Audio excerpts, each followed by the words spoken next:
keep it all sing together. So I'm sure most of you know this. Ram Krishna Sharanam. Ram Krishna Sharanam, Ram Krishna Sharanam, Ram Krishna Sharanam, Sharani. Prabhu Ram Krishna Sharanam, Ram Krishna Sharanam, Ram Krishna Sharanam, Sharani. Prabhu Ram Krishna Sharanam, Ram Krishna Sharanam, Ram Krishna Sharanam, Sharani. Coming. Prabhu Ram Krishna Sharanam, Ram Krishna Sharanam, Ram Krishna Sharanam, Sharani. Prabhu Kripahi Kevalam, Kripahi Kevalam, Kripahi Kevalam, Sharani. Prabhu Kripahi Kevalam, Kripahi Kevalam, Kripahi Kevalam, Sharani. Prabhu Kripahi Kevalam, Kripahi Kevalam, Kripahi Kevalam, Sharani. Prabhu Ramakrishna Sharanam, Ramakrishna Sharanam, Ramakrishna Sharanam, Sharani. Prabhu Ramakrishna Sharanam, Ramakrishna Sharanam, Ramakrishna Sharanam, Sharani. Sharanam, Sharanam, Sharanam, Sharani. Prabhu Sharanam, Sharanam, Sharanam, Sharani. Prabhu Sharanam, Sharanam, Sharanam, Sharani. Prabhu Ramakrishna Sharanam, Ramakrishna Sharanam, Ramakrishna Sharanam, Sharani. Prabhu Ramakrishna Sharanam, Ramakrishna Sharanam, Ramakrishna Sharanam, Sharani. Namah Shri Gurave, Namah Shri Gurave, Namah Shri Gurave, Namah Shri Gurave, Namah Shri Gurave, Namah Shri Gurave, Namah Shri Gurave, Namah Shri Gurave, Namah Shri Gurave,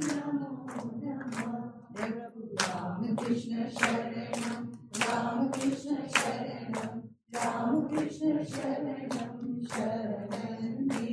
Prabhu Ramakrishna Sharanam, Ramakrishna Sharanam, Ramakrishna Sharanam, Sharani. Kripahi Kevalam, Kripahi Kevalam, Kripahi Kevalam, Sharani.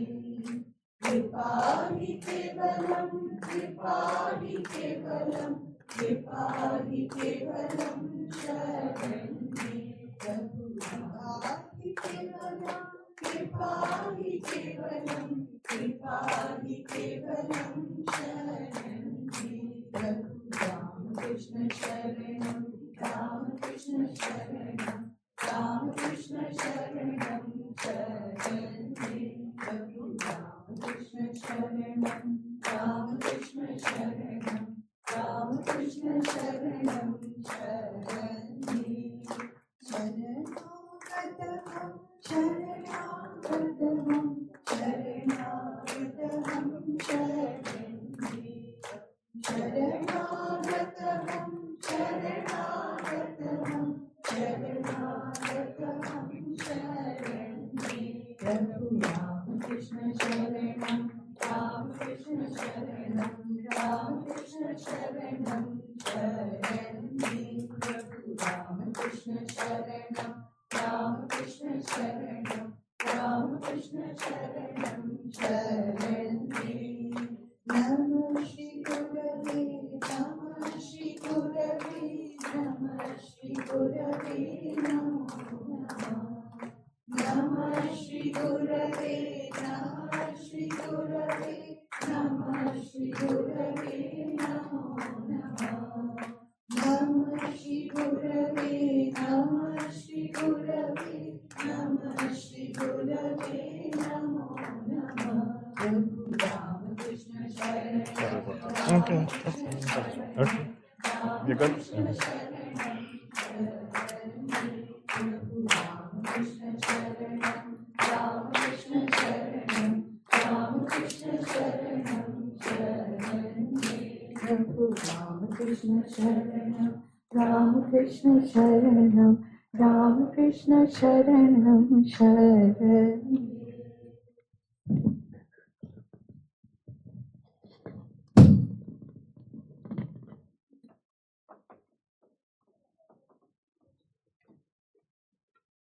Please sit.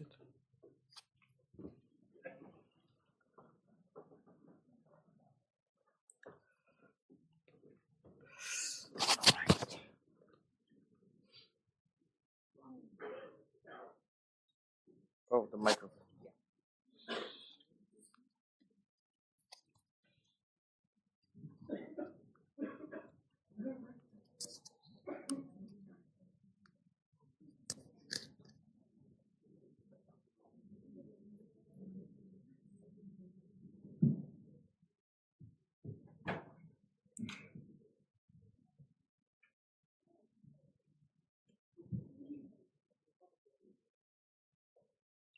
Namaste and good morning, everybody.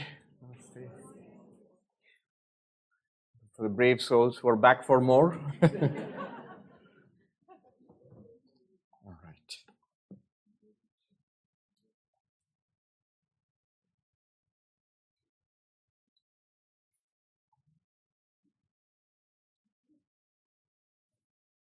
Oh, we're early. It's not yet 10.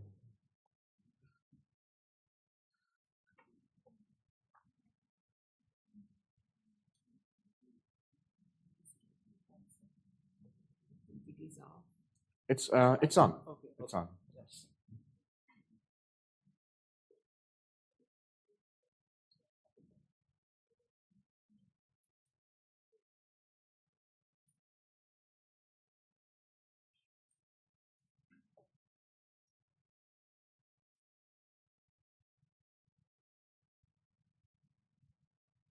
And there are lots of chairs on this side.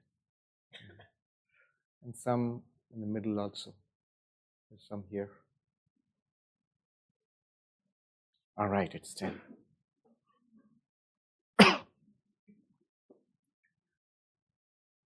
We'll chant Om for a minute. Let's do it at our own pace. You start and end at your own pace. So there's a continuous rolling Omkara going on in the hall.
Om Asato Ma Sadgamaya Tamaso Ma Jyotirgamaya Mrityorma amritam gamaya. Om Shanti Shanti Shanti. Om, lead us from the unreal to the real. Lead us from darkness unto light. Lead us from death to immortality. Om, peace, peace, peace. We are going to chant the verses that we have done, and then we'll take it from there. Chapter 15, verse number 4. Natvam deho nate deho, natvam deho nate deho, bhukta karta nava bhavan, bhukta karta nava bhavan, chidruposi sada sakshi, chidruposi sada sakshi, nirapeksha sukham chara, nirapeksha sukham chara, ragadvesho mano dharmo, ragadvesho mano dharmo, namanaste kadachana, namanaste kadachana, nirvikalposi bodhatma, nirvikalposi bodhatma, nirvikara sukham chara, nirvikara sukham chara, sarvabhuteshu chatmanam, sarvabhuteshu chatmanam, sarvabhutani chatmani, sarvabhutani chatmani, vijñāya nirahankaro, vijñāya nirahankaro, nirmamastvam sukhi bhava, nirmamastvam sukhi bhava, vishvam spurati yatredam, vishvam spurati yatredam, taranga iva sagare, taranga iva sagare, tattvam eva na sandeha, tattvam eva na sandeha, chinmurte vijvaro bhava, chinmurte vijvaro bhava. And read out the translations. You are not your body. Your body is not yours. So saying your body is also a misnomer. You are not the doer. You are not the enjoyer or sufferer. You are pure awareness, the witness of all things. You are without expectation, free.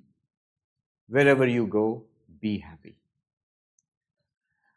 5th verse. Desire and aversion are of the mind. The mind is never yours. You are free of its turmoil. You are awareness itself, never changing. Wherever you go, be happy. 6th verse. For see, the self is in all beings and all beings are in the self. Know that you are free, free of I, free of mine. Be happy. Number 7. In you the worlds arise like waves in the sea. It is true, you are awareness itself. So free yourself from the fever of the world.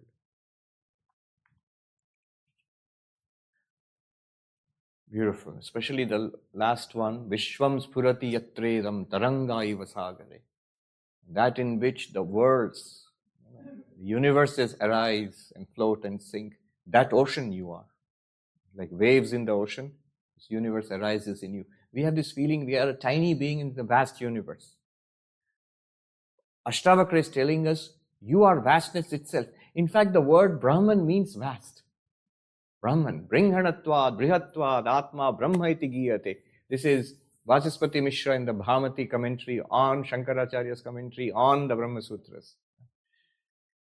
Because it is without limits, it expands without limits.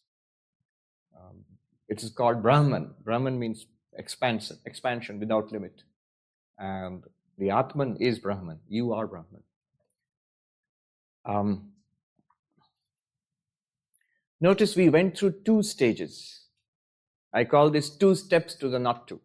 After all, our goal is non-duality, not separation. But for that, we have to go through a stage of separation. Separation from, see, nobody considers themselves to be the world. I don't think I'm the table or the chair or the shirt. So we are separate from the world. That's very clear to us. But we say we are this body. So the analysis must start here. In order to establish oneness, you cannot establish oneness on the basis of the body. Clearly, on the basis of the body, there are so many bodies and they're all different from each other. You can't have oneness there. You cannot have oneness on the basis of the mind either. Minds are also different. Persons are different. Personalities are different. And that's good. When there's an underlying oneness, then all this diversity is, it's richness. It's wonderful. It's good to have so much diversity. Beyond the mind, Advaita Vedanta finds something on the basis of which oneness can be established. Beyond the body and beyond the mind. And that's what we did. You are not the body is not yours, you are consciousness itself. You're not the mind is not yours, you are consciousness itself. From that consciousness itself, when we look back upon the mind and the body and this world, the question has to be asked, what is the relationship between you, the consciousness, and this universe? Are you separate? Swami, didn't you just say we are separate? Yes, you are separate from the universe, from the body, from the mind. You are consciousness, the witness of all things. But what you are witnessing, what we are experiencing, are those things separate from us? This is the big question. This is a subtle question. Whatever you see in your dreams, you are separate from that because you exist now. You woke up from your dreams and they are gone. You exist. So you are not fixed to those things. You are not attached to those things, whatever was experienced in the dreams. But are they separate from you? Or were they only a projection of your dreaming mind? Let's say they were a projection of our dreaming mind.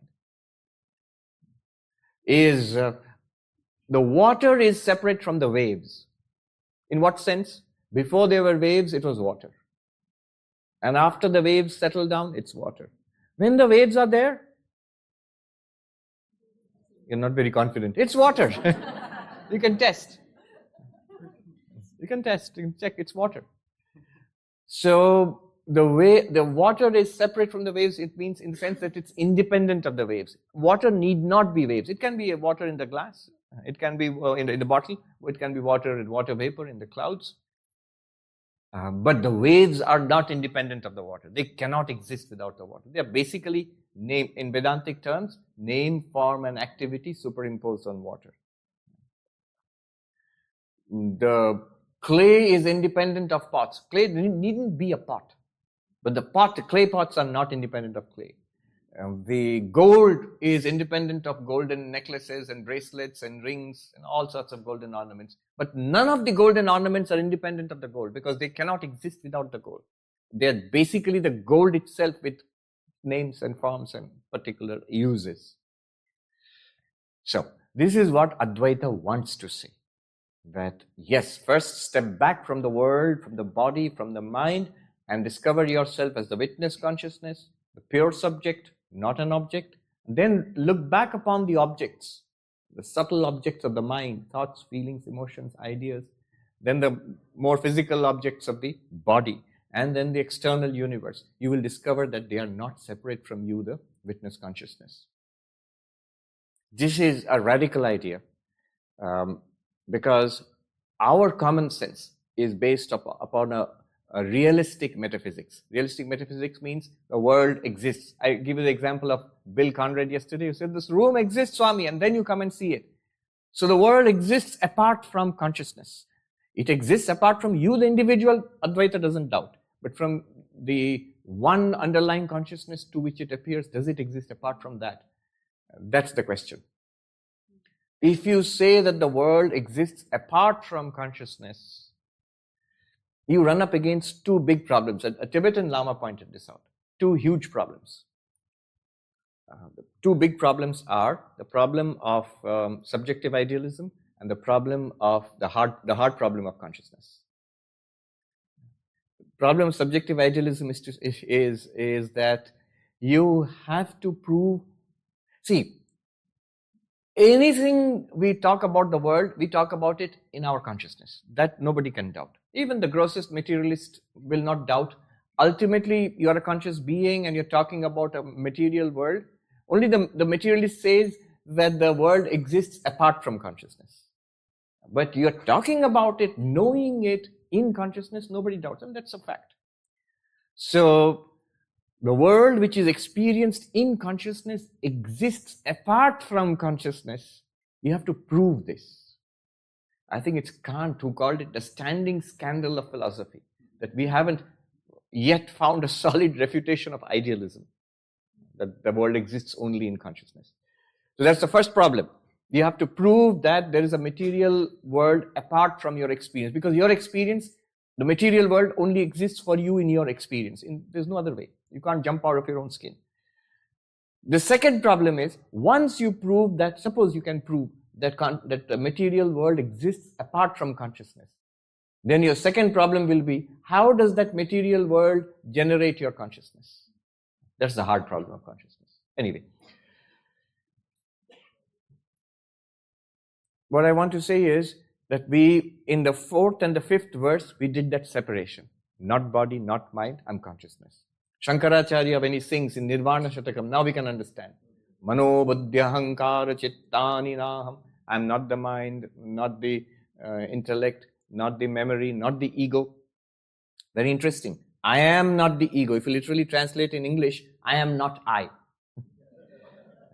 I, the consciousness, am the witness of the ego, but I'm not literally the ego. The ego is also a thought. It's a functioning of the mind.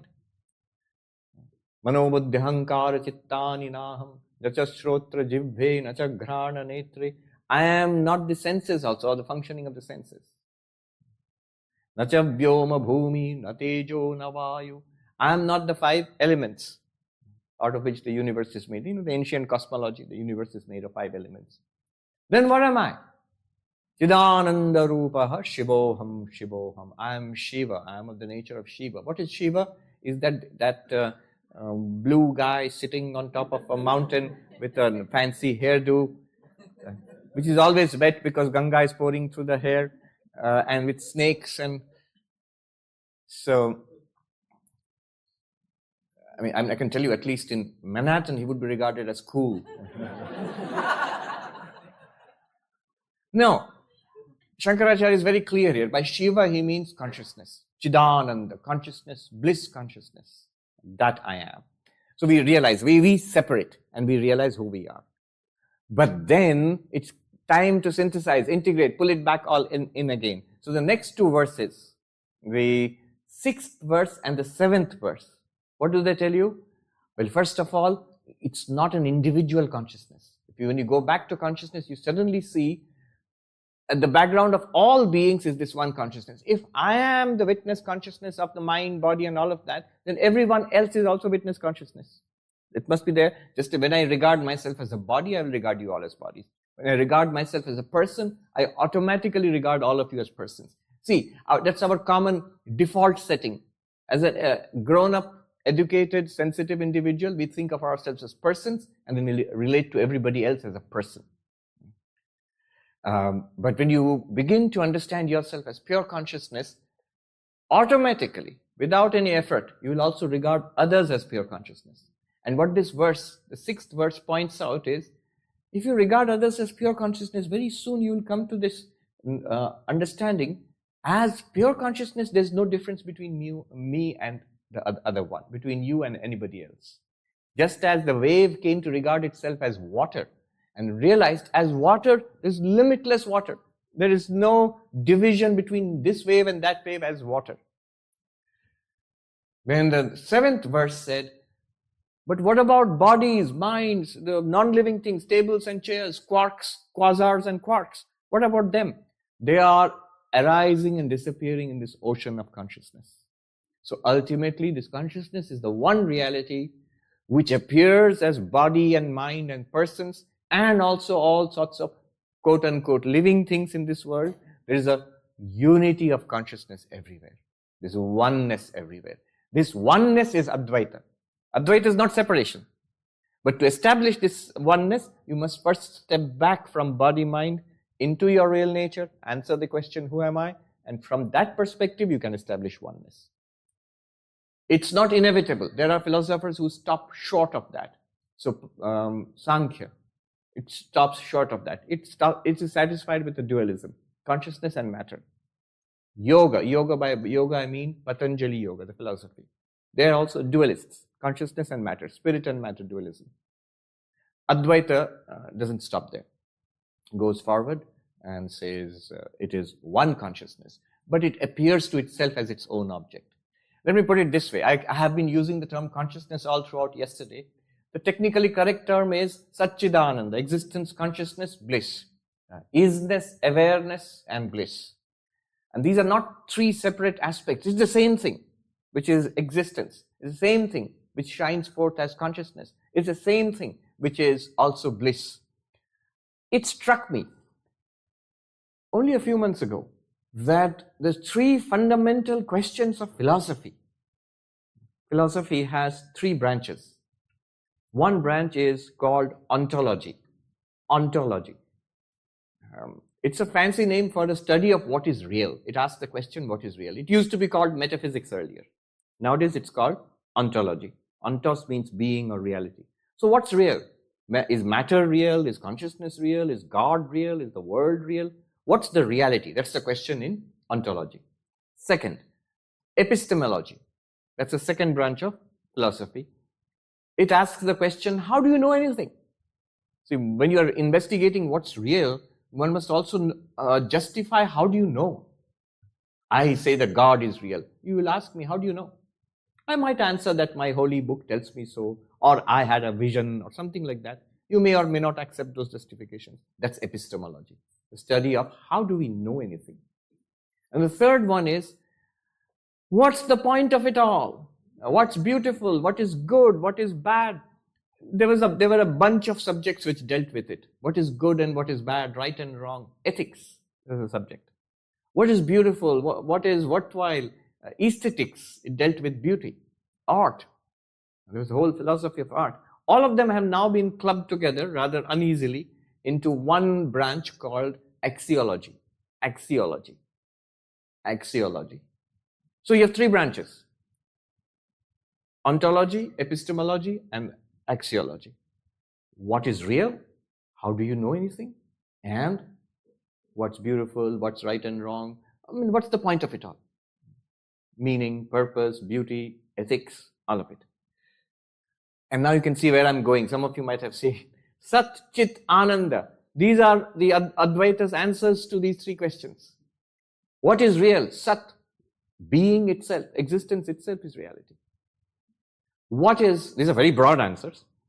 How do you know anything? Chit, consciousness. It's because of consciousness all knowledge is possible. What is the point of it all? Axiology, art, morality, all of it points back to Ananda, bliss. So Satchidananda, I can pat myself on my back, I made the connection, but it's a pretty straightforward connection. If you ponder the questions of philosophy, you see the Advaitic conception of Brahman as the ultimate reality, as existence, consciousness, bliss, is an answer to these questions.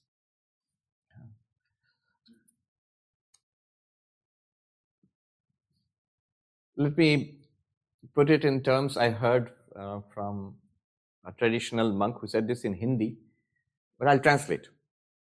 So, Sat Chit Ananda, existence, consciousness, bliss. How beautifully this monk put it. He said, Satchidananda is first or primary. Pratham in Hindi, first or primary. I'll explain. And it is universal. Satchidananda is universal. It's not individual, vyakti nahi hai. And third, it is oneness, eka. So first or primary, universal, and oneness. What does it mean? First or primary, Sat Chit Ananda. First is your existence. I am, that is primary. And based on this, the existence of the universe, existence of God, whatever else, it all comes after I exist. It's primary for you from your perspective. Chit, consciousness. First of all, I am aware, then I am aware of other things. It is to me the awareness that everything else appears, including God. If one day I have the vision of God, it's possible only because I am aware. Otherwise, no, nothing. So consciousness is primary. Existence is primary, consciousness is primary. Bliss, it is ultimately my joy. It sounds awfully selfish, but selfish with a capital S.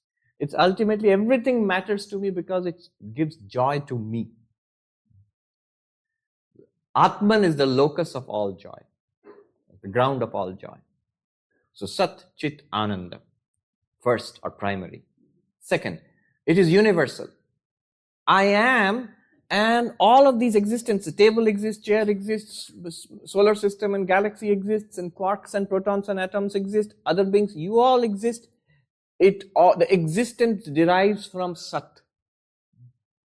So, it is universal. It's not my own existence. This existence is the existence of all things. The same existence. Just like the wave found it was water and then realized my existence as a wave depends on me as water. But then me as water, all waves are dependent on me as water. All the waves depend for existence on water. So it's not individual existence. It's the existence of all beings. We are in an ocean of existence. Second, Chit, our consciousness. It is the basis of all conscious experience. Everywhere, everybody is having a conscious experience. It's because of that one consciousness. So it's the ground of all conscious experience. It is universal. It's not my individual consciousness. My individuality depends on consciousness. It does not generate that consciousness. Third, Ananda. All meaningful activities, all purpose in life, all joy, all aesthetic experience, everything that we see as a goal, worthwhile, it all depends on Ananda. It is universal. Third, it is oneness. Satchidananda is oneness. In Hindi, he said, I'll translate, Jahan aadhar aur aadheya ek hai, jahan drashta aur drishya ek hai, jahan tum aur tumhare pyare ek ho. So it is Aadhar and Adhya. When I said it is existence, and then on that you superimpose name and form and activity. So it is water. On that you superimpose different forms of waves and sizes of waves, but it's basically water. But what he's saying is the ground and what is superimposed on it, the reality and the name and the form, they are one. What does it mean? I say this is wood. And we have now superimposed a name and a form and an activity. The form is this table. This is the form. And the name is called a table. And the activities, I can put stuff on it. But the name and the form and the activity, they all depend upon the wood. They are nothing other than the wood. Can I show you two different things? One is a table and the other is the wood. No, I cannot. I can show you the wood as a log of wood or something else. But I can't show you the table apart from the wood. The table is nothing other than the wood. It is one with the wood. Similarly, this universe is one with existence itself. It's Sat. This is the meaning of Aadhar or Adheya Ek. In English, the ground and the superimposed entity are one. That's why you see why Sanskrit is so powerful. You can use simple terms to explain which you'll need a paragraph. Then the next one is very, very evocative for us. Drashta or drishya ek hai. The seer and the seen are one. What did we do all day yesterday? Separate the seer and the seen. And now it is saying the seer and the seen are one. In what sense? Notice that in our dreams, whatever we saw, we are apart from that, no doubt. But what we saw are not apart from us because they don't exist apart from you. You, the dreaming mind, you dreamt up the entire dream universe. Every entity in the dream universe is nothing other than your dreaming mind. So the seer and the seen are one. Then the question would be, why did you spend so much effort in separating? Drig, Drishya, Vivek, a whole book is there. Because unless you separate and realize yourself as the witness consciousness, as the real seer, you will never establish the oneness of the seer and the seen.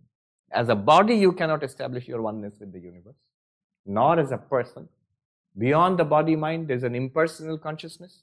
There it is one. And finally, he said in Hindi, Tum aur tumhare pyare ek ho.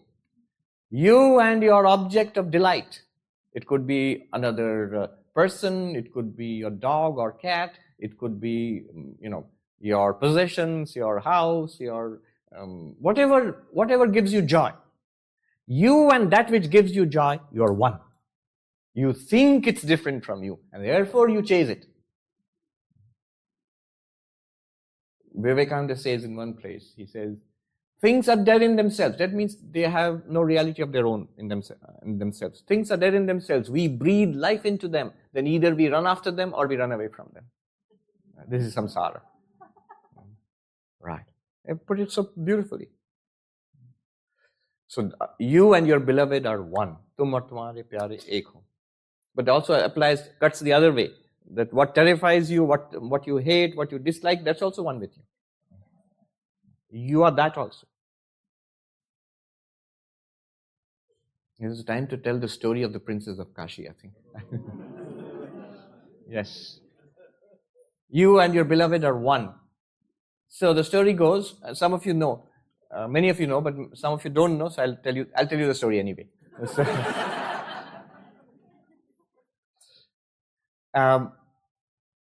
So there was, in ancient times, there was a kingdom, and in the kingdom and the court, in the royal court, there was a play was staged one day, and in the play, one of the characters was the princess of Kashi or Benares. Now, who is going to play the princess of Kashi? And princess of Kashi was supposed to be a little princess, 5 years old, and the queen said, the prince of that kingdom, my son, is a little kid, 5 years old, you can dress him up as a princess, and he can play that role. And so he was dressed up as a princess, and he played that role. And because people found it so cute, the queen mother said, you can draw no mobile phones in those days. It's a matter of a second today. But in those days, you have to sit still, and a court painter will make a painting of you. So they made a painting. So paint him dressed as the princess of Kashi. So they painted him. And that painting titled The Princess of Kashi. And they gave a date and everything and signed it. Anyway, years passed. 15 years later, the prince was quite grown up and doing princely stuff. One day, wandering around the palace, he went to the basement and seeing old stuff there, junk. And then he saw this old painting and he wiped the dust of it. And he saw this princess of Kashi. He saw the date. Oh, she must be my age. 15 years ago. It was painted, so she looks like my age. And he fell in love with her. He was shy, he couldn't tell anybody. But he moped, and the king and the queen couldn't find out what was wrong with the prince. Finally, a wise old minister came and approached him and said, Prince, what ails you? Tell me, you can confide in me. And the prince shyly said, well, I'm in love. Oh, that's good. Who's she? Who's the lucky girl? Oh, she is a princess. A princess, even better. Good. Where? Princess of what? Where? Princess of Kashi. Princess of Kashi, I see. Where did you meet her? Oh, I haven't met her, but I have seen her picture. Then the minister, something he remembered. A painting of the Princess of Kashi. Where did you see this painting? It's downstairs in our basement. Can you show me? So they went downstairs. This is the Princess of Kashi. And I must tell you, I'm in love with her. I will not marry anybody else. I'll marry only this Princess of Kashi. Then the minister looked at it and he remembered. And he told the prince, Prince, you sit down. First sit down. And told him the whole story of the play and how he was dressed. He said, dressed as the Princess of Kashi, how the painting was made. And he told the prince, Prince, that Princess of Kashi, Tat Tvamasi, that thou art. You are that.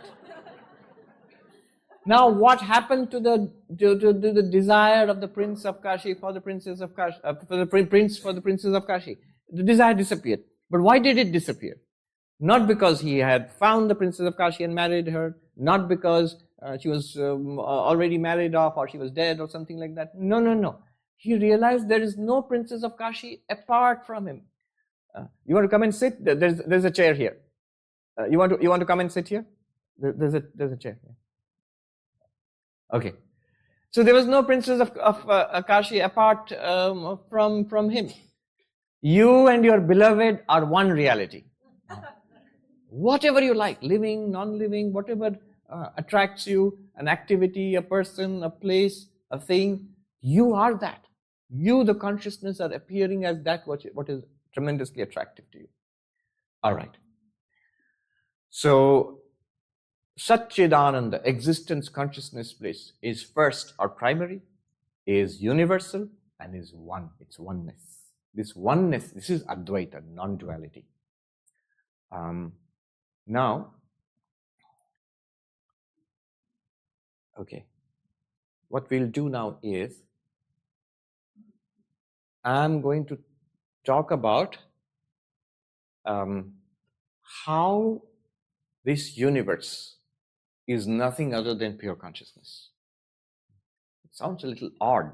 I mean, it's a little too much to swallow. That's why it's sort of heavy lifting. You know?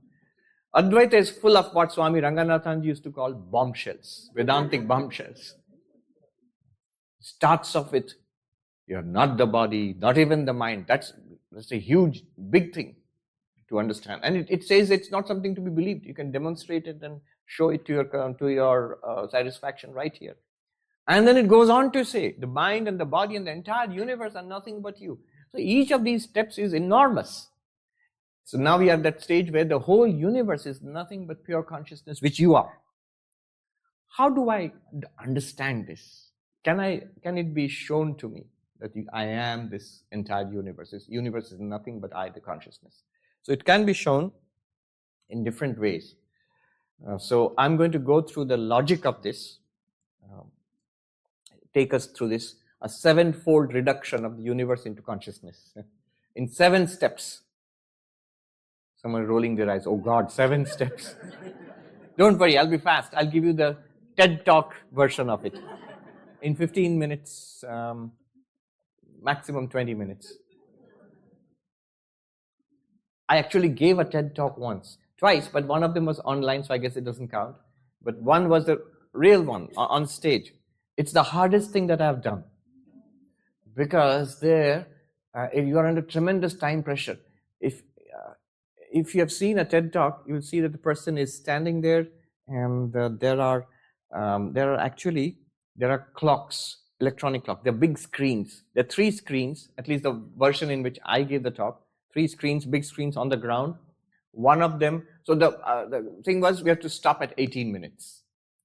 So one of them is counting up from 0.000000, counting in hundredths of a second up to 18 minutes. The other clock is counting down from 18 to 0 in hundredths of a second. And the center screen is showing how you look to the audience, because the whole idea is that it's meant for the internet crowd. There is an audience there, but it's meant for the internet crowd. And the rules, it looks very relaxed. It isn't. It's very well planned, well prepared, and staged. So there are a lot of rules there. They'll give you a whole packet. It's interesting. I mean, what you're supposed to do, what you're not supposed to do. Tell your own story, but don't talk about yourself too much. The rules like that. Move around naturally, but they will draw a Lakshman Rekha around you, a circle around you. Move around naturally. Don't stand in one spot, but don't overstep that limit, because the cameras are focused there and lighting is focused there, so you can't wander off into the darkness. And there are strong lights on you. I'm not used to that. I need to see my audience. So there I could hardly see. It was all dark there. Strong lights on you. And then the time. And so I remember I was looking at the time, and the last sentence I started, that was at 17 minutes 43 seconds. So I realized this has to be the last sentence. After this, I can't have another sentence because I will go over the 18-minute mark. So I'll do that now. In 18 minutes or so, I'm going to make the universe disappear. So this I got from the present Shankaracharya of Puri, Nishchalananda Saraswati ji. He didn't say it the way I'm going to say it in 18 minutes or whatever. He just said it in one sentence. And so that has to be broken down. In 7 stages, he starts with the world and ends up with pure consciousness, but in 7 stages. So here goes. First, you take the world as it is, as we experience it, this entire universe. Planets and stars, living beings, the vast and the tiny and whatever, and our own bodies, our minds, all of that. So Jagat, stage 1 is Jagat. I'll give you the Sanskrit terms which he used, Jagat. But then he says that this Jagat, this world which we inhabit, is nothing but the play of 5 elements. You know, the ancient cosmology. Akasha, Vayu, Agni, Apa, Prithvi. Space and air and fire and water and earth. The ancient cosmology, many civilizations shared it. Basically, in modern people might say, I'm not going to talk about the primitive stuff. I'll just say the several elements found on the periodic table. So the whole universe is made of matter, basically. The word that he used was Pancha Bhuta Vilasa, the play of 5 elements. So whatever you see here, human beings, basically meaning the bodies, animals, mountains and rivers and stars and planets and tiny things like atoms and molecules, they are all these they're basically matter and energy, all of it. Panchabhuta, 5 elements. Then, in fact, the word prapancha, that's a word in Sanskrit for the universe, prapancha. Prakrishtena pancha, that means the 5 elements combined in various ways makes up this universe. It's all earth, water, air, fire, space, and all. Basically, that's the cosmology. This is not very difficult to understand. Basically, what he's saying is this universe is matter and energy, and time and space in modern terms. Then these 5 elements, next he says, these 5 elements are nothing but Maya. Maya Vilasa, the play of Maya or the expansion of Maya. Where does he get that from? He's of course using the Upanishadic cosmology. Taittiriya Upanishad says, Tasmad va etasmad atmanaha akasha sambhuta akashad vayu vayur agni agnir apa adbhya prithivihi. From Taittiriya Upanishad. From this Brahman, which is Atman, from that appeared Akasha, space, air, Vayu, Agni, fire, Apa or water, and Prithvi or earth, the 5 cosmic elements. How did it appear from Brahman? Because of Maya, Brahman alone appeared as all these things. So all these elements are nothing but Maya. Space, time and causation, Desha, Kala, Nimitta. Paradox. Maya is paradox. How one can appear as many. How pure existence can appear as existing things. As pure consciousness can appear as conscious experiences. How bliss itself can appear as pleasure and pain of this world. You might say, that sounds a bit dodgy. That move. It's not logical. But if you dwell on it a little bit, it's not that illogical. Especially in this day and age, and when we are seeing cutting edge of physics, of modern science. I remember reading this book on Gödel, the mathematician, logician, and Rebecca Goldstein, who wrote that book. In their introduction, she writes that the greatest discoveries of 20th century in science, 3 greatest discoveries, Einstein's relativity, the uncertainty, Heisenberg, and Gödel's incompleteness theorems. And then she says, look at these terms, relativity, uncertainty, incompleteness. Now, if you compare back to the 19th century, scientists in the 19th century were quite confident that in some years, 50 years or 100 years, we will complete science, we'll complete this project and everything will be explained because it was making so much positive progress. So if you asked a scientist, what do you look forward to in physics? Are you looking forward to certainty or relativity? Are you looking forward to absoluteness Reality or relativity? We're looking forward to the absolute theory of reality, not relativity. That's what happened, relativity. Are you looking forward to certainty or uncertainty? Certainty. We're looking for certainty, not uncertainty. Mathematics, there was actually a program. There was a great mathematician, Hilbert. He set out a program for the completeness of mathematics. And he had some problems which would have to be solved, and then mathematics would be complete. The whole project collapsed because of Gödel, who showed that any system which is complete will be inconsistent at some point. Any system that is consistent will be incomplete at some point. You cannot solve all the possible hypotheses or theorems. It cannot be proved within a system, although they may be true. So incompleteness, relativity, uncertainty, to me, this is Rebecca Goldstein. But then when I read it, immediately I thought, these are the terms for Maya. Yeah. So Maya Vilasa. Then, but what is Maya? According to Advaita Vedanta, Maya is nothing but the power of Brahman, Brahma Shakti. So Maya has no existence apart from Brahman. It's not an independent, separate reality apart from Brahman. It's not a countably second reality apart from Brahman. It's like the sun shining. Light and heat and all are products of the sun. They don't exist by themselves.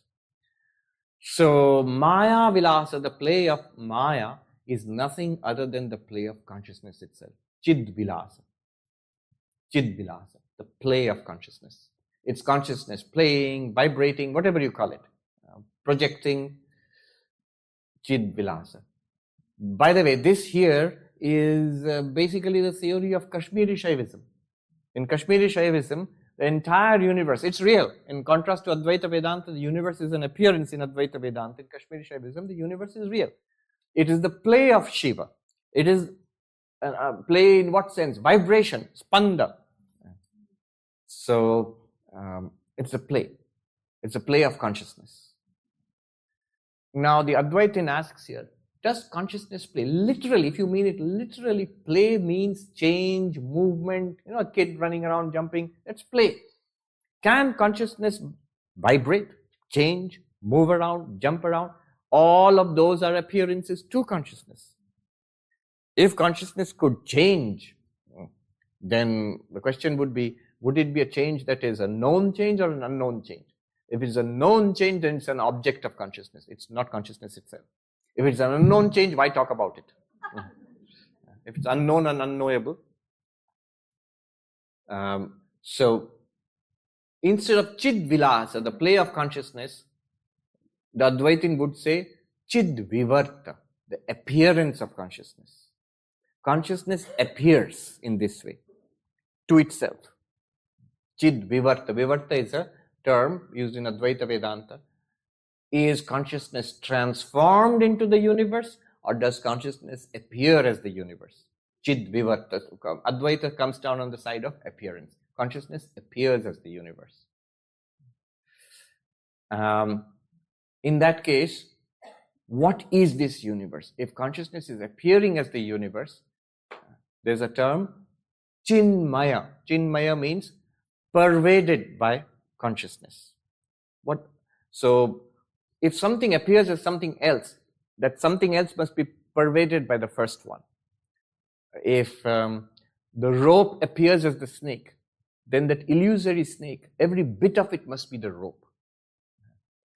If your mind, this is a very good example, if your mind appears as the dream world, if your mind appears as the dream world in your dreams, then every bit of that dream, every person in that dream, every rock and tree and river and star in that dream must be pervaded by your dreaming mind. It is your dreaming mind which appears as all of that. So this universe is pervaded by consciousness. Chinmaya. Then one last question. Pervaded, but how? Is it like this room was dark and we switched on the light and then it got pervaded by light? You see it. Is it like that? There was a dark universe and then you switched on consciousness, got pervaded by that? Or is it like this table is pervaded by wood, which is another way of saying this table is nothing but wood. The wave is pervaded by water, which is nothing but saying that the wave is nothing but water. So pervaded how? Is it pervaded like light in a dark room or like wave in the water? And Advaita says it's pervaded like wave in the water, like the wood in the table, like the gold in the ornament. Nothing, the ornament is nothing but gold, literally. The table is nothing but wood. You know, when we touch it, touch wood. You don't say touch table, touch wood. The wave is nothing but water. The universe is nothing but consciousness. Sanskrit word, chinmatra, consciousness only. Chinmatra. Done. I did it in 18 minutes. You don't have to clap for that. So chinmatra, consciousness only. Now let me give you the 7 terms, the 7 stages. You see, you started with the world, this world, and ended up with consciousness only. Jagat, world, just as we experience it. Second stage, Pancha Bhuta Vilasa, the play of 5 elements. Or you can say matter, energy, time, space. Third stage, Maya Vilasa. This is the play of Maya. But Maya is nothing other than Brahman. It's the power of Brahman. So, Chid Vilasa, Brahma Vilasa, Chid Vilasa. And their whole Kashmiri Shaivism will come in there. In fact, it's a name for Kashmiri Shaiva monks, and there's one, Chid Vilasananda. Chid Vilasa, play of consciousness. Then further, Chid Vivarta. Does consciousness play or appear? Look at your own experience. Things appear to consciousness. Consciousness is that which experiences things. So, Chid Vivarta, appearance of consciousness. But whatever appears in consciousness must be pervaded by consciousness. So, Chinmaya, pervaded by consciousness. But what kind of pervasion? Consciousness only. Chinmatra, consciousness only. Start with Jagat, world, end up with Chinmatra, consciousness only. 7 stages. I liked it. I mean, I'm breaking it down and explaining it. If you can break it down further, it can be like a master class in Indian philosophy. But when the Swami said it, he just said it in 1 sentence. He just went through it, zip like that. So to understand it, you have to break it down. All right. Now we have it.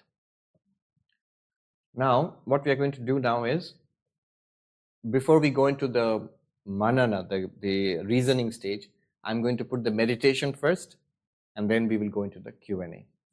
So they're going to have a meditation which will enable us to appreciate a little bit. I'm not claiming that it will make you enlightened and realize you are the universe, or the universe is you. You know, there's a distinction between you are the universe and the universe is you. The princes of Kashi and that prince. The princess of Kashi was nothing but the prince. But the prince was not that painting. The painting was just a representation of the prince in another dress, looking different. But the prince is not the painting. Prince is the independent real. Universe is you. You are not the universe. You are Brahman. You are consciousness. And your appearance is the universe. There is a distinction between the two. So this meditation will help us to appreciate a little bit what it means. We will start with first a relaxation, and then we will go into the meditation.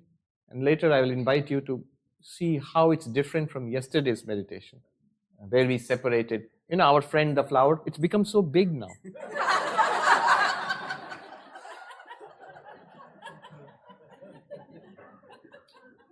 So we saw the flower and the eyes which see the flower, then the mind which sees the eyes, then the consciousness which witnesses the mind. So we went from the flower to the eyes to the mind to consciousness. But now we shall see it the other way around, how everything appears and disappears in consciousness. All right. First, a relaxation. So sit up straight in your chair, not rigid. You can just be relaxed. And put your feet as you like, put your hands, if you like it, on your lap or on the chair, whatever is comfortable. During the meditation, try not to move, but again, don't be rigid. If you feel an ache or a cough or something, relax. Don't struggle against anything. Just be quite relaxed. Don't fall asleep. So, Now, gently close your eyes when you're ready. I shall name parts of the body. When I name the parts of the body, just visualize that part and feel that it is relaxed. That's all. Just feel that it's relaxed. Breathing normally, breathing in and out. Don't try to control the breath.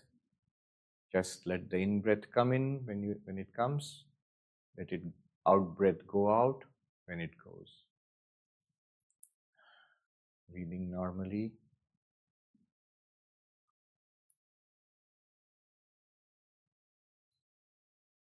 Body relaxation. Left leg, the big toe of my left foot. Relax.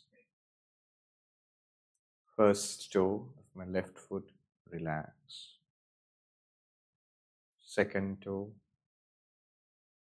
third toe, and the little toe, relax. Bottom of my left foot, relax. Left heel, relax. Left ankle, relax.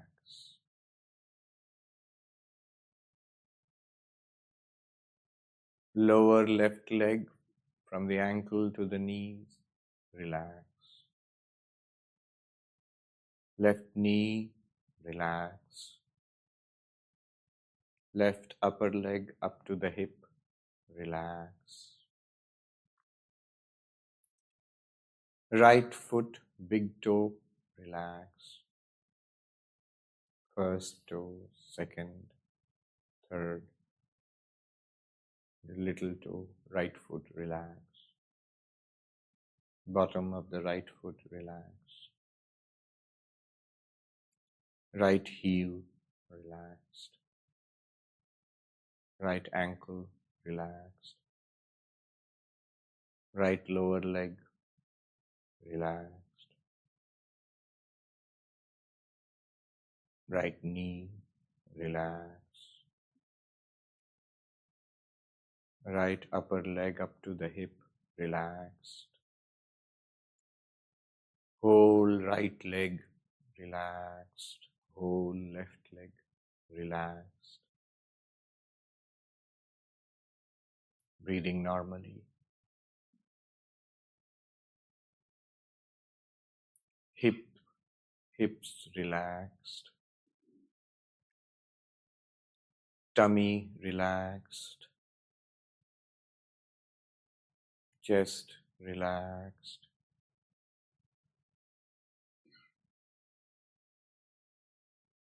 Left hand, thumb relax. First finger, second finger, third finger, little finger relaxed. Left palm relaxed. Left wrist relaxed. Left arm up to the elbow relaxed. Left elbow relaxed. Left upper arm relaxed. Left armpit relaxed. Right hand, thumb relaxed. First finger, second finger, third finger, little finger. All 5 fingers of the right hand relaxed. Right palm relaxed. Right wrist relaxed. Right arm up to the elbow relaxed. Right elbow relaxed. Right upper arm to the shoulder relaxed. Right armpit relaxed. Right shoulder relaxed. Left shoulder relaxed. Whole right arm, the whole right arm relaxed. Whole left arm relaxed. Both shoulders relaxed. Front of the neck relaxed. Back of the neck relaxed. Forehead relaxed. Right eyebrow, left eyebrow relaxed. Right eyelid relaxed. Right eyeball relaxed. Left eyelid relaxed. Left eyeball relaxed. Right nostril, left nostril, whole nose relaxed. Right cheek relaxed. Left cheek relaxed. Upper lip relaxed. Lower lip relaxed. Upper jaw relaxed. Lower jaw relaxed. Chin relaxed. Tongue in the mouth relaxed. Right ear, left ear relaxed. Whole face relaxed. Breathing normally. Top of the head relaxed. Back of the head relaxed. Upper back relaxed. Lower back relaxed. Whole lower body up to the waist relax. Breathing normally. Whole upper body relaxed. Breathing normally. Whole body relaxed.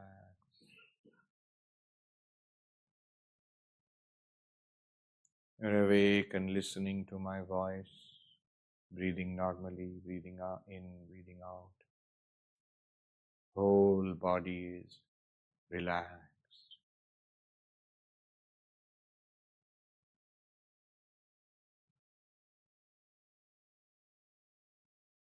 Breathing in, breathing out. Listen to the sounds in this room.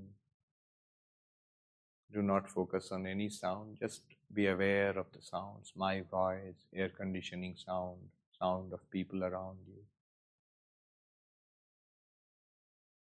Listen.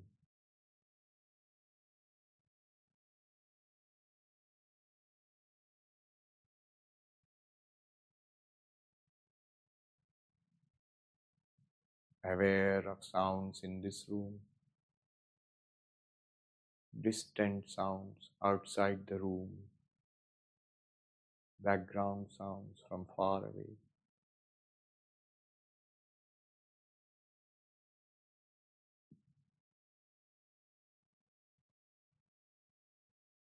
Breathing normally. Notice how sounds arise, play around for a little while and disappear.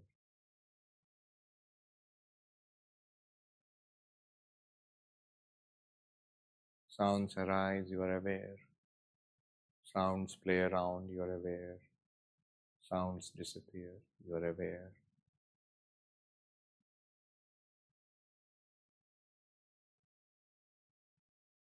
Each sound arises in your awareness, plays around in your awareness, and finally disappears back into your awareness.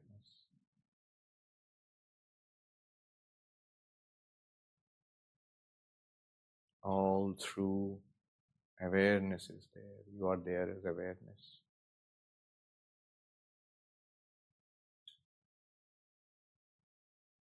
Sounds are many, awareness is the same.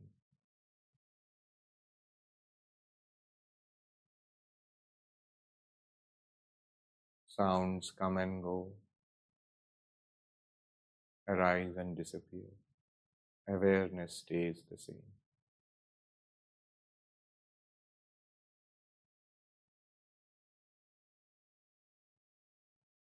Sounds are many, awareness is one. Sounds are different from each other, awareness is the same. Sounds are temporary, arise and disappear. Awareness is permanent, always there.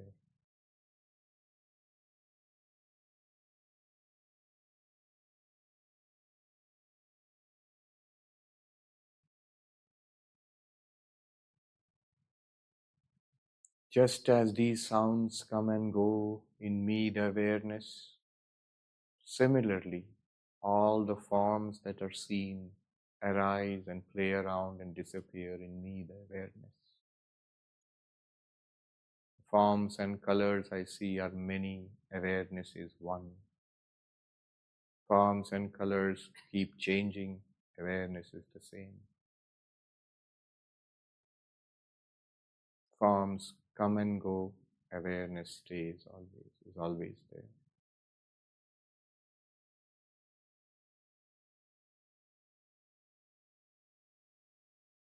Similarly, all touch, all smell, all taste, it arises in awareness, disappears back into awareness. There are many, awareness is always one. They are temporary, awareness is always there. Similarly, all thoughts, memories, desires, intentions, likes and dislikes, all of them arise in awareness, play around in awareness, disappear back into awareness. There are many, awareness is one. They are different from each other, awareness is the same. They come and go, awareness is always there. Breathing normally, relaxed. I am awareness. Chidananda Rupa, Shivoham, Shivoham. In me, the global space of awareness, the sensations of the 5 sense organs, and all the activities of the mind and intellect, they arise and play around and disappear. I am awareness. Chidananda Rupa, Shivoham, Shivoham. After a little while, you'll open the eyes and then you will see all sorts of colors and shapes will appear before you in the same awareness which is now there, in which sounds are appearing and disappearing. All the sensations of the 5 sense organs will appear and disappear. All the thoughts and plans of the mind feelings will appear and disappear. But I am the same awareness.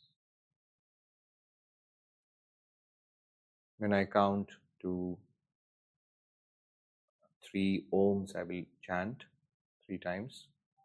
We'll chant together, after which you will gently open your eyes, looking down at your lap. Don't look up immediately. We chant Om 3 times together. Om.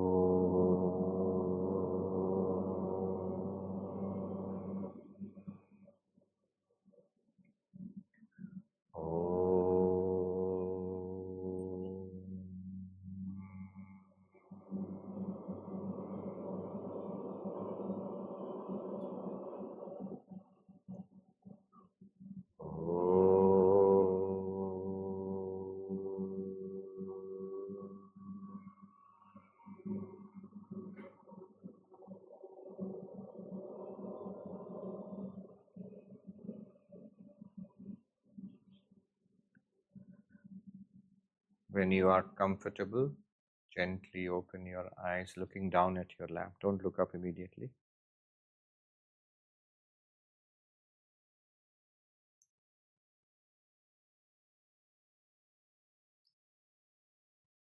The important thing is to continue the meditative mood after your eyes have opened.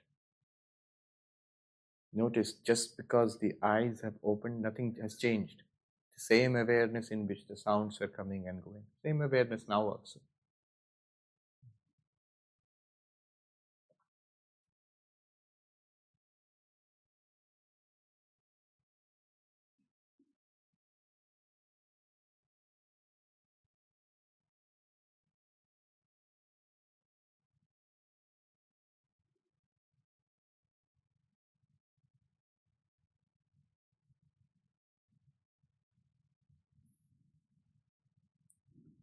So, if any questions are appearing in awareness,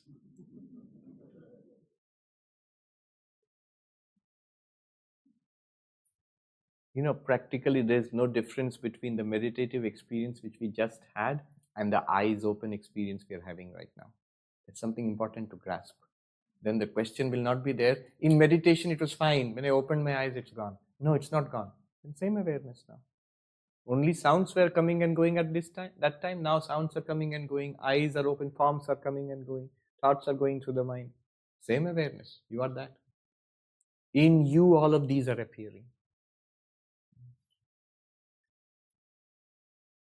The universe, 3 stages. Universe appears to you, the consciousness, stage 1. It appears in you, the consciousness, stage 2. And it is nothing other than you, the consciousness, stage 3. Each has to be understood. World, universe, my body, mind is appearing to me, the consciousness, stage 1. Not very difficult to understand after yesterday's analysis. Stage 2, it is appearing in consciousness. What do I mean by appearing in consciousness? When I say something appears to me, the consciousness, there is a certain trick in the language there. It means as if it is outside my consciousness and appearing to me. That's what it feels like. It's because of our strong body identification. Clearly, if I'm the body, this world is outside the body. There's no doubt. It's inside the body and outside the body. But in consciousness, is this body in consciousness or is consciousness in the body? Consciousness is in the body. This is common sense. This is what we come to the class with. We begin to understand actually the body is experienced in consciousness. If you say the world is outside consciousness, show me the border between consciousness and world. You can't. So the world appears to you in consciousness. And remember the distinction between knowledge and consciousness which I drew yesterday. Not everything is in your knowledge. But the whole universe is in consciousness as known and unknown. Mostly unknown, a little bit known. And what is in consciousness? Now remember the 7-fold reduction. What is in consciousness must be pervaded by consciousness. All of it must be pervaded. It's like the wave in the water. The wave in the water is nothing but water. The universe in consciousness is nothing but consciousness. You alone are appearing to you like the princess of Kashi as something separate. It's not separate. It's you, the consciousness. By the magic of your own Maya, you are appearing like this. Questions? Come up here. Come up here. Yeah, that's it. No more than that. Stop. 1, 2, 3, 4, 5, 6, and 7. 2 of you are there or 1? 2, 7, 8. All right, we'll go from here and there. Go around like this. My question is about the 6th verse. There is the words Nasandeha Chinmurti Vijvaro Bhava. So I'm wondering the Chinmurti, which part of this 7-fold reduction is? Chinmurti is a form of consciousness. Murti means form. So generally Murti is a term applied by Hindus to the deities. So Shiva, Kali, or even avatars like Krishna, Rama, Krishna, we call them Murti. You are also called Murti. In Uttarakhand there's a tradition. When the sadhus are invited to a feast, the rich people give feast for the sadhus, for the monks. So when you're invited to a feast, one sadhu, one monk will go around to all the ashrams and inviting God. So there's a limit to how many monks each ashram can send. And so the sadhu will come around to your ashram and invite you. Kitne murti hain? How many murtis are there? So each of you is a deity, is a murti. But here it said, you are not a form of this sort. Your real murti, your form is consciousness itself. That is Chinmurti. Vijwaro bhava. I did not dwell on that. I did not translate that. Be free of fever. One translation was be free of the fever of the mind. The other translation by Byram was be free of the fever of the world. How are you going to be free of the fever of the world? First of all, you have to be aware that the world is a fever. They are burning up in fever, high temperature. They have a term, fever of unknown origin. So this is a fever of unknown origin. Why? Be free of this fever. How? When you're free of this fever, you realize the world is not a separate thing. Like the prince was burning up with the fever of his desire for the princess of Kashi. How did he become free of the fever? The princess of Kashi is nothing other than I. I alone am appearing in that way. In that sense, the princess of Kashi is always attained. This world is nothing other than you. All the beautiful and tempting things in this world, all the terrible and terrifying things in this world are you, the consciousness. This is how you become free of the fever.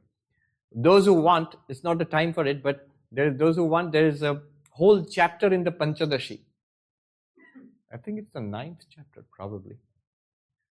There's a verse in the Brihadaranyaka Upanishad which says this: Atmanam ched vijaniyad ayam asmiti purushaha kimicchan kasya kamaya shariram anusangvaret. When you know the self, the Atma, the self, to be this infinite consciousness, then desiring what and for whose sake, for the sake of what, will you continue to suffer along with the fever of this body? Repeat that. Atmanam, yourself. Chet, if. That's the if is the big if. Vijaniyat, you realize yourself. To be what? Ayam asmiti purusha. This purusha, this infinite, limitless consciousness. You are this. In that case, after that, the body will still appear. Why will you still be identified with this body and keep on suffering along with the suffering of this body? Be free of this fever. So there he says, along with the fever of this body. So this is a reference to that Brihadaranyaka verse. Now, in the Panchadashi text, Vidyaranya Swami has written a long chapter on this one verse. Whole of Advaita is packed into it. I have given this fever of the world, how to be free of it. I've given 5 talks on that. It's there on the YouTube channel on this one verse. Yeah. So this is the fever, and you have to be free of this. Free of this by realizing you are the all. Or rather, there is no all. There is only consciousness. And you are that. Yes, Swami. My name is Bhushan. I have 3 questions, but I'll make it short. Okay. One, or put them all into one. Yeah. The first one is like you have bracketed yourself into different layers and peeled out and made yourself as a zero to experience the I am the consciousness to consciousness itself. You don't make yourself zero. Actually, you make yourself limitless. Yeah. As consciousness, you are limitless. Yes. So when you are bracketing yourself and making not a zero, but zero is actually to infinity. Basically, going inward and expanding yourself to. Yeah, but don't let the microphone go to infinity. Hold it there. My question is where the transition happens, where inward become feeding yourself become zero and expanding yourself to infinity. That's my first question. Now, what is the question? You got it right. Where the transition happens. The transition, yes. The transition happens when you have done that neti, not this, to the extent possible. Then you have to intuitively catch what remains. Avashishtam bhavet muni, Shankaracharya says, what remains? He says, oh, consciousness remains or pure existence remains. When Shankaracharya says, that's you. You are that sacred remainder. That transition, you have to catch intuitively. That's where the transition occurs. What else? My second question is, you are given a lot of theory and a lot of knowledge. But how that can be translated to a roadmap to realize that transition? I've not only given theory and knowledge, I've given you a roadmap. Notice, all of it was a roadmap basically. Not only, if you have listened carefully, this is the claim of Advaita. It's not just theory, it is theory, it's a philosophy, no doubt about it. Philosophy, theory, knowledge, not only a roadmap. What is Drigdrishya Viveka? It's a roadmap. What is the Panchakosha, 5 layers of the human personality? It's a roadmap, step by step by step. What is this 7-fold reduction which I just showed? It's a roadmap, step by step. Take each step and think about it. It's a roadmap. But also the more remarkable claim, at no point have we stepped outside experience. It is not theory. You've given us a lot of knowledge, a lot of talk. No. I'm just talking about telling you about your own experience right now. Advaita makes the stunning claim. There are all these big things we are talking about. None of it is beyond your experience. Yeah, I will experience it in the future. No, you're experiencing it now. You don't see it. This, what I have said, is a mirror. One Swami pointed out nicely. What do the Upanishads, what does Vedanta do? It's a mirror in which you can see your face, your real face as Brahman. Last one is, what is the role of a guru in this whole transformation? Right? What you saw just now. Since yesterday, what you're seeing right now. The guru is the facilitator. The guru is the one who points it out. The guru is the one who shows you to yourself. Guru is the classic management consultant. What's the management consultant? What's his role? I know some of you are management consultants. I come from the same breed, so I can make these jokes. Nobody feels offended. So, one who sees the time in your own watch and tells you the time, takes a look at the time in your watch and tells you the time. So, the guru does that. What does the guru do for you in Advaita Vedanta? There is a nice term. Praptasya prapti nivrittasya nivritti. He gives you what you already have. And he takes away what was never there. He said that sounds like in America there's a term, snake oil salesman. What is the snake oil salesman? It seems in the wild west in those days, before proper doctors were available, there were these quacks who would go around and sell snake oil or something like that as a cure for everything, every possible disease you have. So one such guy was arrested and brought before the magistrate, before the sheriff arrested him and brought him before the magistrate, the judge. And this guy was charged with selling real cures for imaginary diseases and imaginary cures for real diseases. Is it what the Advaita Guru does? No, there's a real disease which he cures, which the Guru cures, which is sorrow, which is unhappiness, the disease of death and limitation.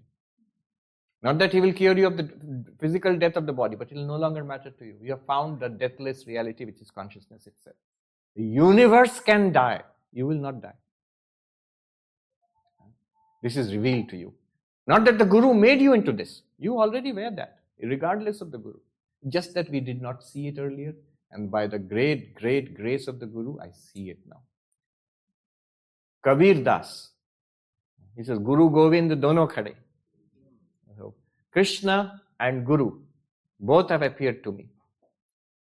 Whose feet will I fall down at first? I have to salute both. I will salute both. But who is first? Whom will I salute both? And Kabir Das says, I will salute Guru first. And then Govinda. Because it is because of the Guru's grace that I have got Govinda. I have got Krishna. So that's the role of the Guru, who introduces us to ourselves. Self with a capital S. Good. Thank you, Swami. My name is Alan. What is the point of all this? Like, why this great play? Like, why do we need a roadmap? Right. Why are we here at all? If this is all a play of Brahman, but even then, why? So Vedanta has many answers to this question. The big question, why does this universe exist? What's the point of all this play? Especially if it's all Brahman and I am Brahman. Then why is all this happening? Why am I in trouble? Why do I have to go through all this? Why couldn't Brahman just remain Brahman? Somerset Maugham, the English novelist, he went to Raman Maharshi actually. He wrote the book Razor's Edge. For one generation of Americans, it was the call to go to India to search for a guru and all that. So he knew quite a bit of Vedanta. In one of the essays he writes, Brahman could have left well enough alone. Instead of projecting this universe, Brahman could have stayed quiet. So why? Many answers are there. I can give you a few for an assortment, see what pleases you. One answer is that the whole universe exists for our spiritual evolution so that we can end up realizing ourselves as one with God and be free of samsara. But you might say, but that begs the question, Why should there be samsara in the first place? That's what I'm asking. No, it's not a bad answer because it's a very practical answer. Forget why the samsara is there. You are there. You're trapped. You are in trouble. Nobody denies that. We are unhappy, in trouble. There is a struggle going on, and here is the way out. That was basically the answer of the Buddha. Is there God? Why God has created the universe? Buddha was silent. When they asked him, why are you silent? Why didn't you give answers to these questions? The Buddha said, imagine there's a man who's hit by an arrow. And then you come to help him. And the man says, wait. What's the arrow made of? What's the name of the bowman? And which country does he come from? Tell me all these things before you treat me. What would you say to such a man? This is foolish. He will die before any treatment is given. Exactly. So these questions are of no profit. So I do not answer these questions. Then there's question asked, then what do you teach? The Buddha said, I teach that there is sorrow, there is a cause of sorrow, there is a way out of sorrow, nirvana, and there is a method, eightfold path. Like any doctor, there is a disease, suffering, and there's a cause of that disease. Something is wrong. And there's a cure for that disease. That's the good news. And here is the method of treatment. So that's the practical answer to this question, that yes, there is samsara, and the whole thing is there to help us to get out of this samsara. That's the purpose of this whole creation. If that is not satisfactory, then Vedanta gives you another answer, which is the Leela answer. This is the divine play of God. This is divine play of God. God has not created with any particular purpose. God, it's a play. The play doesn't have a purpose. It's like a dance. If somebody is dancing, do you ask, where are you going? Nowhere, I'm dancing. He's not going anywhere. The kid is playing. What's the point of it? The play is the point of the play. That's also an answer. Usually in bhakti religions, that's the answer given. It's the divine play. Even that might not be satisfactory. Play is fine, but we are suffering. Sri Ramakrishna gave this answer to somebody who asked him, why is there so much suffering if God exists? And first answer which Ramakrishna gave was that it is beyond our understanding. The guy was not satisfied. He said, no, but why? Well, it's the play of God. What can we do? And then the questioner was aggravated. He said, it may be God's play, but it's death for us. That's not a good answer. It's death for us. It's so much terrible suffering. It's like a little boy in the next door neighbor who hits a ball and which comes and smashes your light, and you catch hold of that mischievous little kid and say, why did you do this? He says, my play. That will not satisfy you. He says, I'm going to call your mom and dad. So if that doesn't satisfy you, Sri Ramakrishna's next answer, when the person questioned, which is death for us. It's no use saying it's play for God, it's death for us. Sri Ramakrishna's next answer was, there's no comeback to that. He said, but who are you? You don't even know who you are. If you are one with God, then it is your play. This is what the Kashmiri Shaivites would say. This universe is the play of Shiva. It's your play. It's Shiva pretending to be all this. You are Shiva pretending to be in samsara as a jiva. And when you want to be free of it, you'll be free of it. The Advaitins, we non-dualists, we at least say that there is ignorance, and then ignorance has to be overcome by knowledge, and you have to attend all these endless talks and get knowledge and so on and so forth. The Kashmiri Shaiva says, no. Nothing can stop you. You are Shiva. Nothing can stop you from being enlightened if you want to be enlightened. They're very radical that way. If Shiva wants to be free of it and realize that he is Shiva, what can stop you? But you might question, well, I want to be free now. I want to be enlightened, but it seems to be such a long and difficult process. I'm like forever a spiritual seeker, not a finder yet. The Kashmiri Shaivas have an answer to that one also. They say that right now Shiva wants to be a spiritual seeker.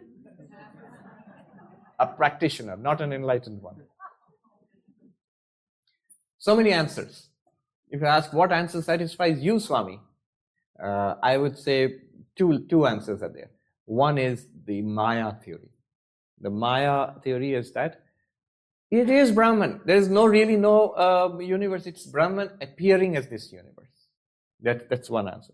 The second answer which really I find satisfying, is that the question itself is wrong. Why did the one become the many? The answer is it didn't. It is appearing as the many. If you ask again, no, but why is it appearing as the many? There can be two answers to that. Either the one can appear as the many, or it need not appear at all. To appear, it has to be subject-object. And the one is doing both. When the universe is dissolved in pralaya, in cosmic dissolution, no appearance. Every day in our deep sleep, no appearance. But when you dream and you wake up, there is an appearance. When God creates this universe in every cycle of creation, there is an appearance. So Brahman does both things. It appears as the many, and sometimes it does not appear. What else can poor Brahman do? If Brahman did not appear as the universe, we could theoretically question it. What a useless Brahman you are. Do something, for God's sake. And when Brahman does something here, we complain. What a mess. Why did you do something? Why can't you just stay put? So logically only two things. Either Brahman can appear as this, or need. If you say, why this and why not that? That's, I think in this day and age, that's a scientific question. Science will explain why the universe is in this particular way. But why it exists at all, that I think Vedanta does a better job of. Anyway, I went on at length. Let's have the other questions. Yes. My body is known as Anjaneya. So I want to ask, in the Panchadasi Swami Vidyaranya, one sloka says there are 7 stages for jiva. Ajnana, Avarna, Vikshepa, Paraksha Jnana, Aparaksha Jnana, Dukkha Nivritti, Ananda Prapti. So the Ananda Prapti is then later on the Brahman, or where exactly we can relate 7 stages of world to the 7 stages of... Excellent. I'm going to give you another talk now. Thank you for that prompt. Yeah. So we are going to do a little bit of rescheduling here to push back the next session. All right. Why not keep that talk for the next session? Right? All right. Because it will take a little bit of time. But you have to remember the question. I'll start with that question the next session. You have touched upon a favorite subject of mine. We'll take the questions quickly and end up. I'm Rashmi from Augusta.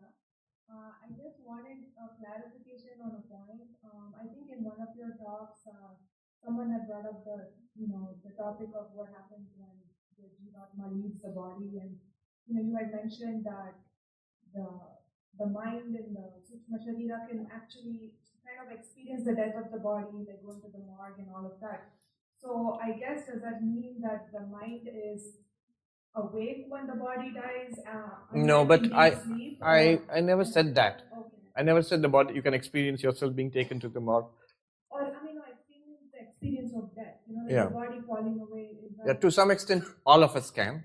But then at one point, the mind becomes, it's like going into deep sleep. Okay. May not. That's why some people have near-death experiences. So variety is possible. Thank you. My name is Sudhir Raval, and people coming to Atlanta. So I have a quick question on Chidabhas, reflected consciousness that we talked about yesterday. And I think one point you said that the consciousness we experience in our mind is reflected consciousness. So can you expound on that? Because the goal is to remove ignorance that we have and abide in real consciousness.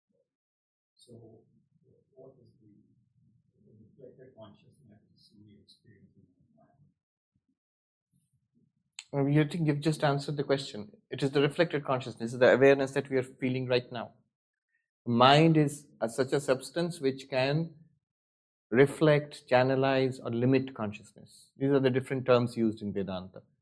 Pratibimba, Avacheda, and Abhasa. The different terms used. So it's trying to explain what we are experiencing right now. So we are all experiencing it, that we are aware. Is this awareness pure consciousness, Atman, Brahman? No, it's a reflection of that. And different analogies are used, face in the mirror, or sunlight reflected from the moon. So the moon is a luminous body which illumines the earth at night. but the luminosity is borrowed. The light of the moon is actually sunlight. Exactly like that. These are examples, analogies. And they help to make you catch sort of intuitively that go from the reflected consciousness to who I am really.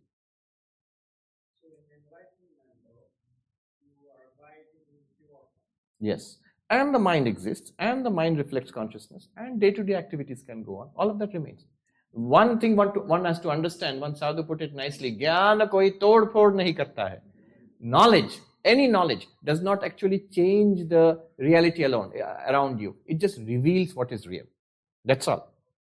So once you realize your pure consciousness, it's not that the mind will stop reflecting. Mind will say, oh, it's my task is done. I will not reflect the consciousness anymore. Once you realize, oh, moonlight is sunlight, then it's not that the moon will go dark. Moonlight will continue to be moonlight. You just realize what's happening there. I can't resist this joke. There was this cartoon which I saw. You know, vampires are supposed to be scared of sunlight. They only come out at night from a coffin and scare people and all that. So this cartoon is there. A vampire has come out. It's a moonlit night. The vampire has come out and is scaring a guy. This guy is a scientist, is an astrophysicist, and he's coming to scare that guy. And that scientist says, "You do know that moonlight is sunlight, right?" And the vampire runs for the coffin and hides again. Yes.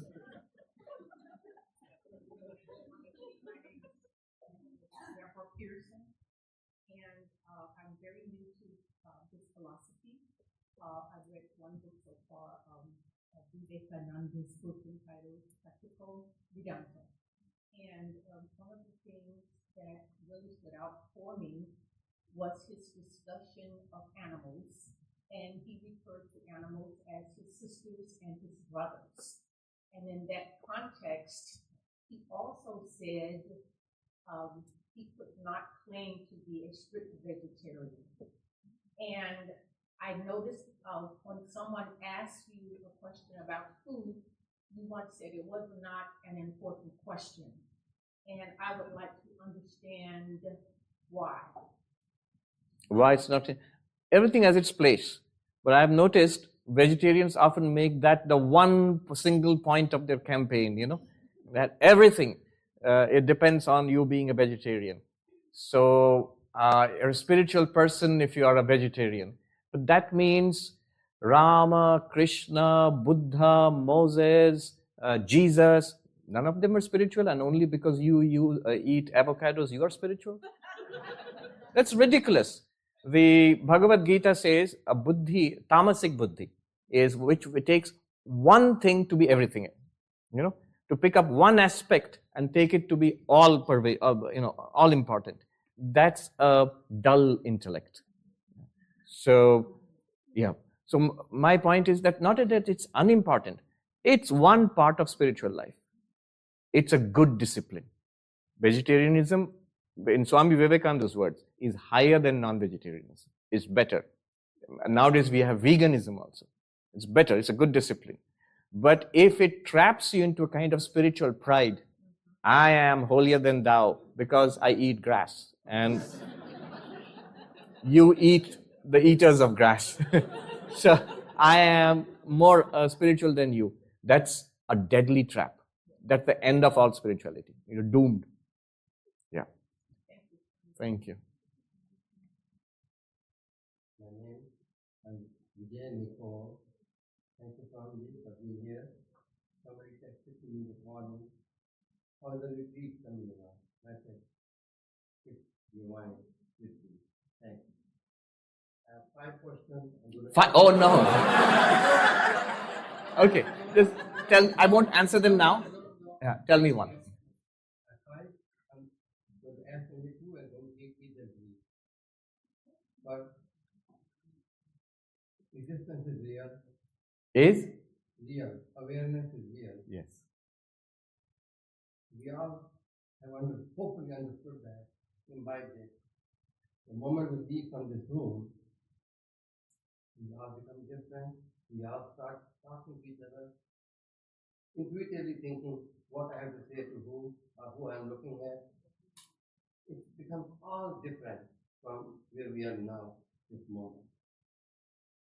Is there any panacea for that disease? And the second I question? call it disease. I leave this room and I'm not the same. Second question? Second question. Thakur and Ma, they are present in me, to give me a whole lot of peace. I see they realize everything in my life, every day. Right now, we've been here. And yet, I write poetry. When I write poetry, with all the peace I feel inside, poetry that comes out of me is sad poetry. Why the conflict? If I'm at peace and I'm feeling happy, by happy I mean content, why does the expression come sadness? Okay, I'll touch upon these in the next session, both of these questions. And the 7 stages. Who was there? Yes. Good. Now, when should we reconvene? We are at nearly 11:40 now. 15 minutes? No, not now. Do you want to take a 15-minute break? That 15 was the minute, original plan. yeah, So 15-minute break. So 11:40? to 11:55. 11:55. All right, let's meet at 11:55. Everyone, please remain in your seat. Please remain in your seat while the Swami exits the hall.